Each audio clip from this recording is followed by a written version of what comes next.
Over the weekend, we actually went through a lot of things going on with the SPY Qs, IWM. We went through volatility with a knowledge of the dollar still having some good positive movement there, suggesting that the dollar has bottomed and we could see some sort of top for the market. But if you watch till the end of the video, we gave the most probable scenario based on all the information that we have. At the end of the video, we like to go through the entire thing. We like to do every single one of these and then go through volatility and look at what's going on out there to suggest what is the most probable. That being, we figured the most probable thing was to maybe even come and take care of this gap, but see another upward move. This is very critical because volatility and the SPY were pushing for this, and instead we get some. Maybe it's because of the Trump tweet, maybe or Trump post, whatever it is, whatever you want to say. Well, we were able to get an upward move, but we suggested watching for 30-minute divergence here because we still have that dollar that is looming right here, suggesting that it has bottomed, even suggesting that it has bottomed on the weekly scale. You can see on the MACD how we are now in positive territory with a positive curl up here.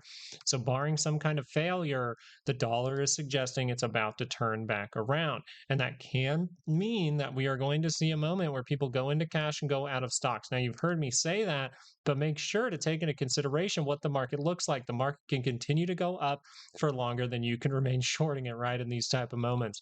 So at this moment, we do see some 30-minute divergence, but can it continue? Well, today you landed directly on the daily expected move.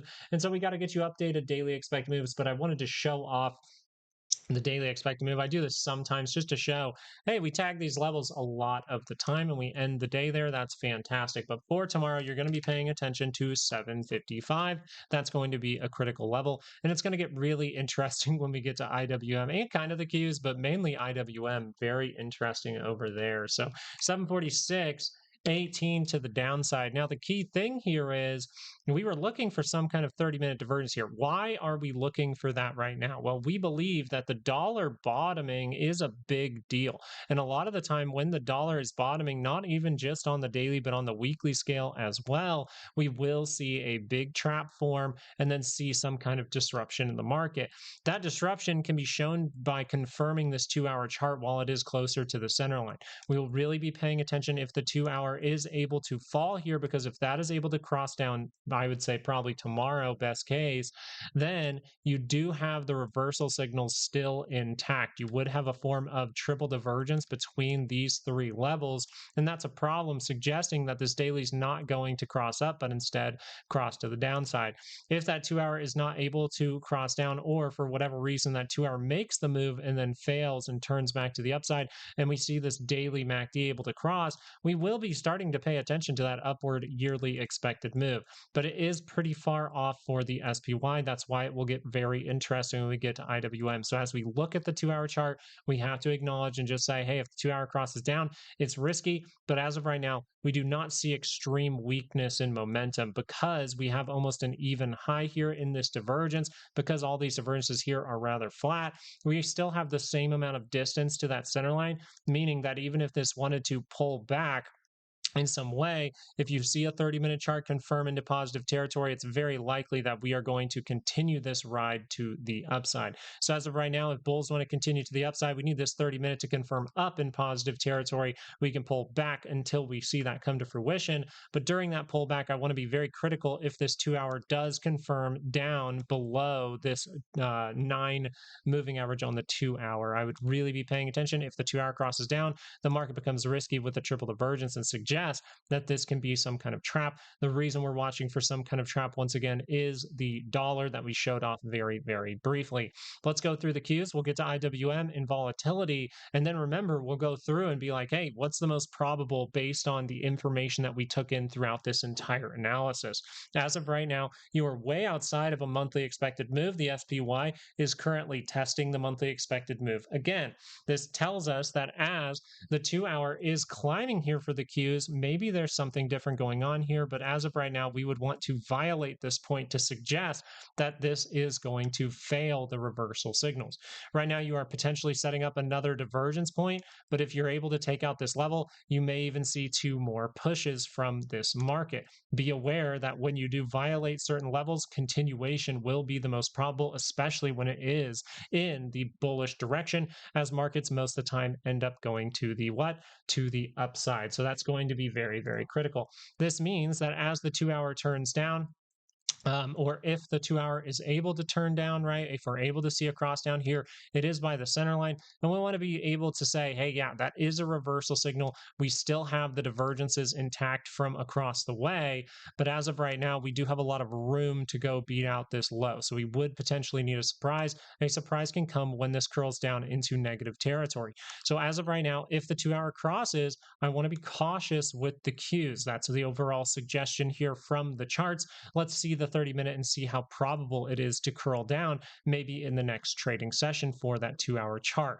As of right now, we see what? We see no divergence here on your MACD. You see no divergence here on your RSI. You don't see a lower high. You don't see that from your MACD curling down by the center line. Instead, you have a lot of space between these levels, which tells us with no divergence, there is no weakness in momentum here on the 30-minute chart. That tells us that even if we got some kind of 30-minute pullback, it would most likely be just that. We are above the 5-day moving average. If we can curl up off of that again, we can continue this party going. That means that if I come down to these levels, most likely there will be another curl up of the 30-minute, and maybe we're even able to build all the way up to these levels. Who knows, right? To the annual expected move. But this tells me that in the next trading session, more likely the cues are suggesting to pay attention to a continuation move in the next couple of trading sessions on the 30-minute chart. But being very cautious with the 2 hour chart is very critical here. As we go into IWM, this is where it gets very interesting. I posted kind of what I thought would take place here. It's not taking place at this moment. We'll see if it's able to happen soon enough, but we can analyze this 30-minute chart together and acknowledge what? That pink line is right there. 295.67 is your annual expected move for IWM. This means that in 2026, if IWM can get to this level, the market becomes risky for pretty much the rest of the year. You have to be paying attention to pullbacks, especially from that annual expected move. What do we see from the 30-minute? Can we get there? As of right now, the 30-minute would suggest, hey, we can get there, right? We do not see a divergence here. We see very much flatness right now from the RSI, which is kind of not a lot to put a lot of weight behind. So if we get some kind of pullback, right, this can just continue right now. But if we get some kind of pullback, we would be looking for continuation. Where would that continuation take you to? Well, potentially your daily expected move of 294.02. Maybe we'll look into Thursday's daily expected move if we're able to pull back. So if we pull back tomorrow, you would be looking at that 287 and understanding that continuation for the 30 minutes seems probable. If you start to lose too much of price, you start to lose this 5-day coming across, you will start to look for those lower highs from the 30-minute chart. But as of right now, the 2 hour here is just skying. So as of this exact moment, this is pretty extended across. We saw some sort of negative move. So this looks like a 2 hour move of its own. And then can we see a 2 hour pullback that continues? IWM would suggest yes. So you do have stocks out there or indices here that do have reversal signals, but I would actually argue that IWM does not necessarily have those signals anymore. We see the almost violation of this point right here. We see that this was able to go rather negative, right? So when that happens, we usually like to see some kind of reset. If we're going to get some kind of squeeze, well, then that squeeze can last for at least 2 more pushes. This means that we can remain in these upward areas for a bit of time, maybe to the end of the week, maybe even to the early stages of next week. That tells us a lot. And so let's go over volatility and see, hey, is volatility shaping up like we're going to potentially need to see, are we going to see continuation? Do we need to set up divergences? When we go to the 2 hour chart, what do you see here? You see kind of little forms of divergence in here, but nothing that's clear cut. I mean, a clear cut divergence was just shown to us right here, right? We were paying attention to it. We see the divergence, then we make the higher low. We see the higher low by the center line, boom, to the upside, volatility starts to go into what? An upward trend. As of right now, we have this very wonky short-term divergence that I would be more comfortable with if we actually curled to the downside and created another point. That would be very, very nice for us. It even would be okay if the daily chart was able to cross down even for a brief moment to set up a daily divergence. Why would a daily divergence be something we're paying attention to? Because if the weekly crosses up by that center line, volatility is coming back into this market. So overall, the 2-hour chart here for the VIX does not necessarily suggest we have to see some kind of bloodbath right now. As of right now, we'd be waiting to see if some kind of higher low on the 2-hour, or waiting to see if some kind of 2-hour divergence, I would say a more solid divergence, is created. That tells us that volatility here is not telling us, oh, there's an absolute major top right now. It can happen. That's why we're watching that 2-hour chart for the SPY. But overall, volatility is suggesting we can at least see one more move from the market. So what is that? What do we want to consider then with that information? Well, what we'd want to consider is, are we going to continue for just the 130-minute more move and then start to rotate down and curl down this 2-hour? Or is the 2-hour going to squeeze through? We're going to violate that and we're going to reset and see some kind of 2-hour divergence to the upside later on. This will be very, very critical. But as of right now, we talked about how the next real opportunity for the market, if you're swinging those 2-hour charts, is on the downside when it is by the center line. We saw a center line move take place. We saw, where's the confirmation for that? Confirmation right here at 742.48. And we have climbed all the way up to 751.74 area as of right now. This means that as we get to that monthly expected move, you see 2-hour divergence. You just have to be hypercritical of this market for the time being. So volatility, the most probable thing that the overall market, taking in all this information, would be we're going to at least see one more 30-minute continuation type of move. That would tell us, even though IWM saying it could get a 2-hour one, that would tell us if we pull back tomorrow, we can curl down to that daily expected move and then potentially even curl to the upside.